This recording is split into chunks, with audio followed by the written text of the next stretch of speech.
And was the F-111 still a respectable aircraft at that time? Because I heard a story, interviewed a guy recently, and he was on the Tornado F3s, and in the briefs, the debriefs, so they didn't even acknowledge the F3. Were the F-111 still a notable threat, would you say?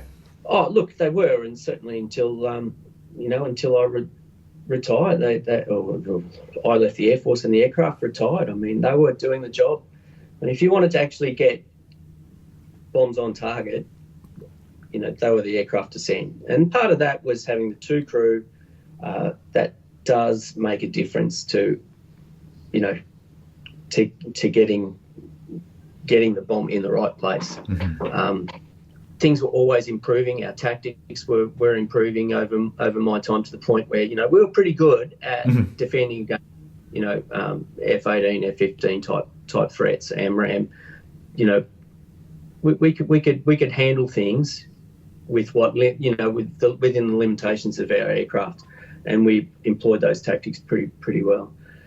The PATAC was a great system. I mean, the Gulf War pretty much proved that I think the F-111F's got about half the targets in the Gulf War, with 10% of the aircraft, or mm-hmm. Thereabouts. And that was that continued on, and the aircraft were improved, and we went through the avionics update program, which did help us out with quite a lot of systems performance and navigation. It was pretty accurate aircraft. And then after I left, that continued on. They were able to do software updates. We didn't have to do everything in our head back when I started. It was a lot of mental math, and you're just listening to the radio. There's nothing, it's all in your head. Mm-hmm. And things did get better from mm-hmm. that point. But it probably did get limited by networking and things like that with later on in life. And I have to ask, did you go to Vegas while you were at Red Flag? Well, I guess so. We were there for 3 weeks. So. Yeah, we did a bit.